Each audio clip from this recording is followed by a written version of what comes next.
Waktu VOC mereka datang ke sini tujuannya berdagang.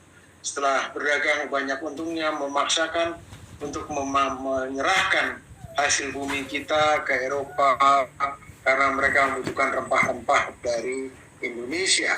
Ketegasan Indonesia atau Presiden Indonesia membuat negara Uni Eropa mati konyol. And to strengthen our partnerships in the region, I remain personally very focused. Di tengah memanasnya atau tegangnya hubungan Indonesia dan Uni Eropa terkait sengketa nikel. Namun demikian, saya harus mengatakan tidak boleh lagi ada pihak yang selalu mendikte dan beranggapan bahwa my standard is better than yours. Yang mana negara Uni Eropa ini terdapat 27 negara. Jadi negara bangsa kita, Indonesia, sedang berperang melawan 27 negara sekaligus. Hurra! Presiden Indonesia menegaskan di depan negara Uni Eropa langsung bahwa negara Indonesia berhak menjadi negara yang maju. Jokowi menegaskan kembali ke Uni Eropa bahwa Indonesia saat ini tidak bisa dipaksa dan didikte oleh negara manapun. Karena kita memiliki nikel, memiliki tembaga, memiliki boksit, memiliki timah. Kita dipaksa untuk ekspor. Loh, ini barang kita kok. Khususnya Uni Eropa dan negara Barat. Siapapun negara itu yang berani mendikte atau memaksa Indonesia akan tahu akibatnya. Jokowi menegaskan ke negara lain. Negara lain akan rugi jika memusuhi Indonesia. Indonesia adalah negara yang besar dan pemberani saat ini. Maka dari itu, Jokowi mengingatkan ke negara Uni Eropa, jangan coba-coba memaksa Indonesia atau mendikte Indonesia. Tidak boleh ada pemaksaan. Tidak boleh lagi ada pihak yang selalu mendikte dan beranggapan bahwa my standard is better than yours. Sebenarnya Uni Eropa ini ingin Indonesia menjadi negara yang berkembang terus-menerus. Eropa takut jika Indonesia menjadi negara yang maju. Pemberhentian ekspor nikel ini adalah sebagai bentuk pembalasan ke negara Uni Eropa. Karena Uni Eropa telah melarang minyak sawit Indonesia masuk ke negara Uni Eropa. Tidak tinggal diam, Indonesia membalas dengan setimpal, yaitu menghentikan ekspor nikel ke negara Uni Eropa. Stop, jangan berpikir Indonesia akan kirim bahan mentah. Nikel pertama, udah stop. Tahun depan mungkin bisa stop boksit. Kalau smelter kita siap, stop boksit. Sebanyak 27 pemimpin negara anggota Uni Eropa di hadapan Jokowi, negara Uni Eropa tunduk dengan ketegasan Presiden Jokowi. Karena Indonesia tetap tegas, tetap melakukan hilirisasi sumber daya alam Indonesia. Indonesia akan mengelola sumber daya alamnya sendiri di Indonesia.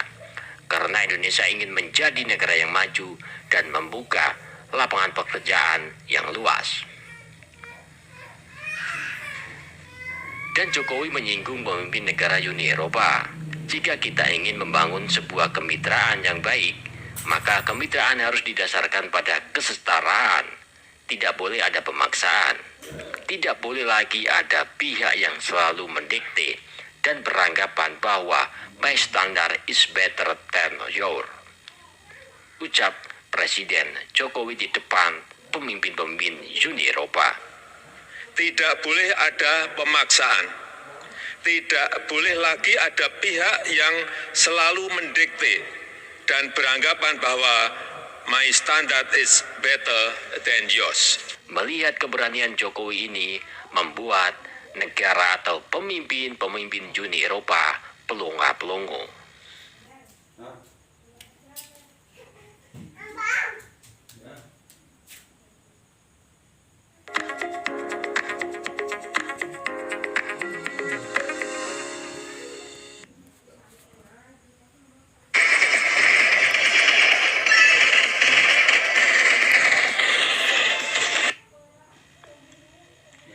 Kenapa sih negara Uni Eropa ini menggugat Indonesia?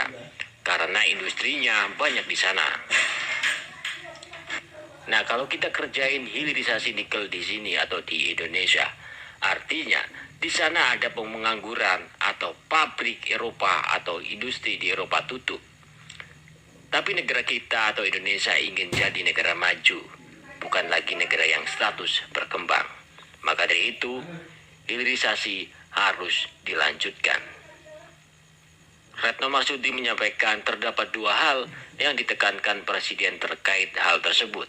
Pertama, Jokowi menekankan agar kemitraan Indonesia dan Uni Eropa harus berkontribusi pada pemulihan ekonomi yang inklusif. Selain itu, perdagangan dan investasi juga didorong untuk terus dipermudah. Kedua negara ini, Eropa mengatakan tidak akan terima jika Indonesia tetap mengelola sumber daya alamnya sendiri di Indonesia. Presiden Jokowi kemudian menekankan bahwa Indonesia akan terus melakukan hilirisasi industri untuk mendorong pembangunan demi kesejahteraan masyarakat Indonesia dan terlebih Indonesia mendapat nilai lebih.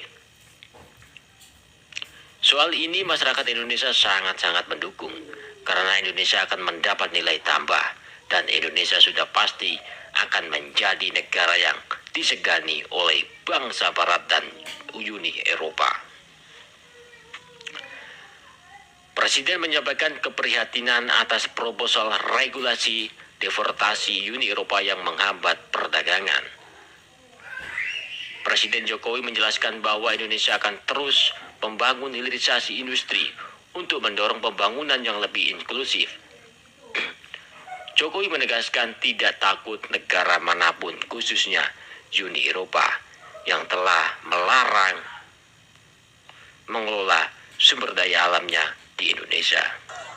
Dengan negara-negara Eropa, kita juga tidak menunduk-nunduk, salaman juga begini. Karena negara Uni Eropa tidak setuju jika sumber daya alamnya dikelola di Indonesia sendiri. Hilirisasi tetap lanjut demi keuntungan Indonesia dan masyarakat Indonesia. Pernyataan Jokowi itu muncul di tengah canggungnya hubungan Indonesia dan Uni Eropa saat ini akibat gugatan soal nikel di Organisasi Perdagangan Dunia atau yang disebut WTO. Uni Eropa mengharapkan Indonesia mematuhi putusan panel WTO mengenai larangan ekspor biji nikel. Uni Eropa menuduh Indonesia bahwa Indonesia telah melanggar hukum perdagangan. Salah satu pemimpin Uni Eropa, Piket, menyebut Uni Eropa percaya dapat membangun hubungan yang adil, yang kuat dan saling menguntungkan secara ekonomi dengan Indonesia.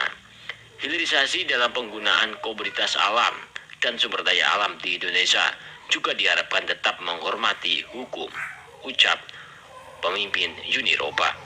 Indonesia sudah mengajukan banding atas putusan WTO tersebut sebagai bentuk pembelaan lanjutan atas laporan final panel pada tanggal 17 Oktober 2022 yang menyatakan Indonesia telah terbukti melanggar ketentuan WTO atau perdagangan dunia. Uni Eropa mengajukan gugatannya di WTO pada November 2019 dengan alasan pembatasan ekspor bahan baku Indonesia secara tidak adil telah merugikan industri baja ningkarat di benua biru yaitu Uni Eropa. Indonesia melarang ekspor biji nikel mulai pada tahun 2020. Larangan ekspor nikel mentah yang dimulai Januari 2021 diklaim pemerintahan Indonesia berdampak positif setelah melihat peningkatan investasi pertambangan dan ekspor produk turunan nikel. Indonesia telah lama berkeinginan memberikan nilai tambah yang tinggi pada produk pertambangan dalam negeri, khususnya nikel, melalui hilirisasi.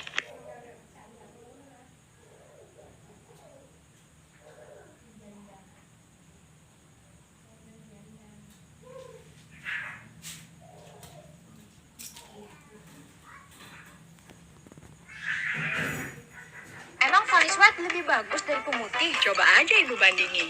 Ayo, kinclong yang mana? Bisa ngilangin noda. Pastilah, tapi nggak merusak pakai.